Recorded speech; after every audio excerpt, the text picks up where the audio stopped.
आज फिर आप सभी का स्वागत है।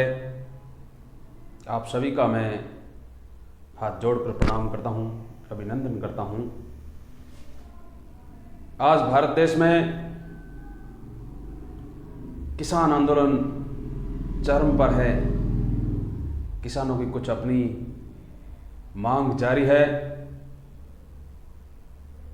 इस दौर में केंद्र सरकार और राज्य सरकार लगातार प्रस्ताव भी भेज रही है ताकि किसानों की मांग को शांत किया जा सके। इन सभी के बीच ये हमारा फर्ज बनता है कि हम ये जानें कि भारत देश में किसानों का योगदान क्या है,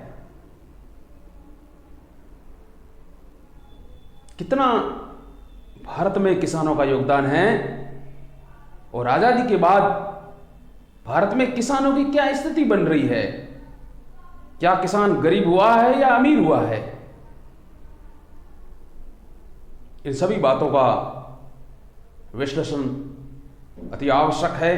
जैसा कि मैं हर बार कहता हूं कि अर्थशास्त्र का विद्यार्थी होने के नाते हमें सारा डेटा खंगालना पड़ेगा, सभी कुछ देखना पड़ेगा कि क्या योगदान है भारत देश में। मैं आजादी से शुरुआत करता हूं कि जब देश आजाद हुआ था तो भारत में सबसे बड़ी समस्या यह थी कि हर व्यक्ति के पेट में 2 समय का भोजन पहुंच जाए। सबसे बड़ी समस्या यह थी। मैं आपको फिगर के साथ शुरुआत करना चाहता हूं कि आप देखिए इस फिगर को। आप जब देश आजाद हुआ था तो 1951 में भारत में जो खाद्यान्न का उत्पादन था, आप क्लियर देख सकते हो कि केवल 50 million metric tonne food grain का उत्पादन था। मतलब खाद्यान्न देश में जो हर वर्ग के द्वारा खाया जाता है, खाद्यान्न सभी को चाहिए। 2 पेट की रोटी, 2 पेट का खाना, 2 समय का खाना गरीब को भी चाहिए और अमीर को भी चाहिए और उतना ही चाहिए। जब देश आजाद हुआ था तब भारत में कुल खाद्यान्न उत्पादन 50 मिलियन मैट्रिक टन था। आप इस रेखा चित्र को देख सकते हो, इन खंभों को देख सकते हो कि लगातार भारत में खाद्यान्न का उत्पादन तेज गति से बढ़ा है। किसानों ने किसी चीज की देश में कमी नहीं छोड़ी, उन्होंने भरपूर सहयोग दिया। भारतीय जनमानस भूखा नहीं सोए, इसीलिए किसानों ने अपना खून पसीना बहाया और भारत में खाद्यान्न का उत्पादन लगातार कंसिस्टेंटली बढ़ रहा है। आप देख सकते हो किसी भी साल, हर 5 साल के बाद आप देख सकते हो कभी भी खाद्यान्न का उत्पादन देश में कम नहीं हुआ है, लगातार बढ़ रहा है। जब देश आजाद हुआ था, मैंने पहले भी कहा था कि देश की जनसंख्या 37 करोड़ थी, लेकिन खाद्यान्न उत्पादन 50 मिलियन मैट्रिक टन था। और उस समय भारत पूरी दुनिया के सामने पैसा उधार मांग रहा था, अमेरिका से मांग रहा था कि हमें आप पैसा दे दो ताकि हम दुनिया भर से खाद्यान्न का आयात कर सकें और भारत के जनमानस का पेट भर सकें। तब हम जो विद्यार्थी रहे हैं या जो जानते हैं कि अमेरिका की सुपर 401 और स्पेशल 401 की विशेष कंडीशन के तहत हमने अमेरिका से लोन लिया और उसके बदले में अमेरिका और दुनिया के कई देशों से हमने खाद्यान्न आयात किया। और इस प्रकार का हमने लोन लिया जो कंडीशनल लोन था। हमें लेना ही था क्योंकि हम चाहते थे कि कोई भी भारत में भूखा नहीं रहे। तो किसानों ने अथाह योगदान दिया और उत्पादन भारत में तेज गति से बढ़ने लगा। और आज के समय भारत की जनसंख्या 140 करोड़ भी हम मान ले तो खाद्यान्न उत्पादन 380 मिलियन मैट्रिक टन हो गया। अर्थात आजादी के बाद के किसानों ने खून पसीना बहाया और भारत में खाद्यान्न का उत्पादन जो आजादी के समय 50 मिलियन मैट्रिक टन था, आज बढ़कर 280 मिलियन मैट्रिक टन हो गया। मतलब खाद्यान्न उत्पादन 6 गुना बढ़ गया और जनसंख्या 3.5 गुना बढ़ी है। तो यही कारण है कि भारत खाद्यान्न उत्पादन में आत्मनिर्भर हो गया। अब हमें दुनिया के सामने ये हाथ फैलाने की जरूरत नहीं है कि आप हमें खाद्यान्न दीजिए या हमें कुछ पैसा दीजिए ताकि हम दुनिया भर से गेहूं चावल आयात कर सके। अब हमें इस चीज की जरूरत नहीं है। जितना इस देश को खाने की जरूरत होती है उससे भी कहीं ज्यादा हम खाद्यान्न का उत्पादन करते हैं। और यही कारण है कि हमारे एफसीआई के गोदाम, हमारे वेयर हाउसेस खाद्यान्नों से भरे पड़े हैं। इसलिए भरे पड़े हैं कि भारत में कोई भी भूखा नहीं सोए। तो इसीलिए किसानों का योगदान को हम रिजेक्ट नहीं कर सकते। इनका योगदान रहा है देश के अंदर।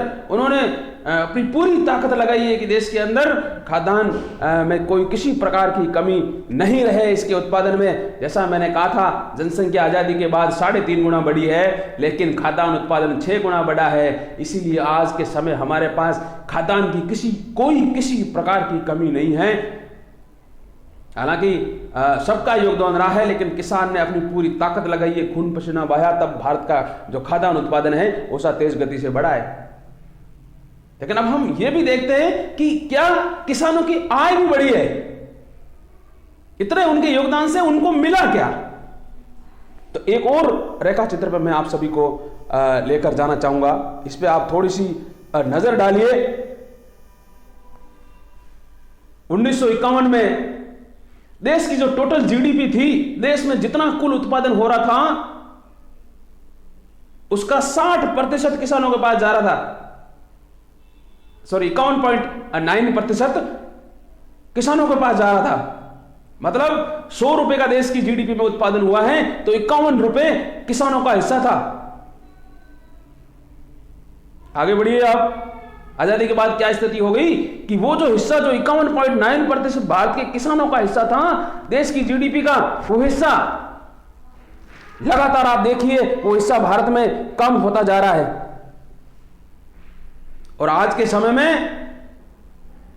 केवल 15% हिस्सा किसानों का है। अर्थात हम ये कह सकते हैं कि तुलनात्मक रूप से भारत के किसान गरीब होते चले गए।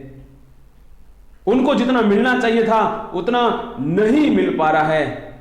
अन्य क्षेत्रों की तुलना में आजादी के समय या उससे पहले किसान माला माल था, किसान ठीक था, उसकी आर्थिक स्थिति ठीक थी। लेकिन आजादी के बाद तुलनात्मक रूप से किसान गरीब होता चला गया, किसान की आय कम होती चली गई। अब ये क्यों हुआ, कैसे हुआ, ये बहस का विषय है, ये राजनीतिक विषय भी हो सकता है। यदि हम राजनीति को एक तरफ छोड़ दें तो किसानों की स्थिति आजादी के बाद लगातार देश में खराब हुई है। इसको हम रिजेक्ट नहीं कर सकते। तुलनात्मक रूप से खराब हुई है, इसको हम कम से कम रिजेक्ट नहीं कर सकते। तो इसलिए अब बात यह है कि इसको ठीक कैसे किया जाए। इसको ठीक करने की जरूरत है, बाकायदा है। भारत देश में, मैं अमेरिका का उदाहरण देता हूं कि वहां केवल 1 करोड़ किसान है, 1.25 करोड़ किसान है। 1.25 करोड़ किसानों पर $100 बिलियन वहां सब्सिडी दी जाती है। 1.25 करोड़ किसानों को $100 बिलियन सब्सिडी दी जाती है। और भारत में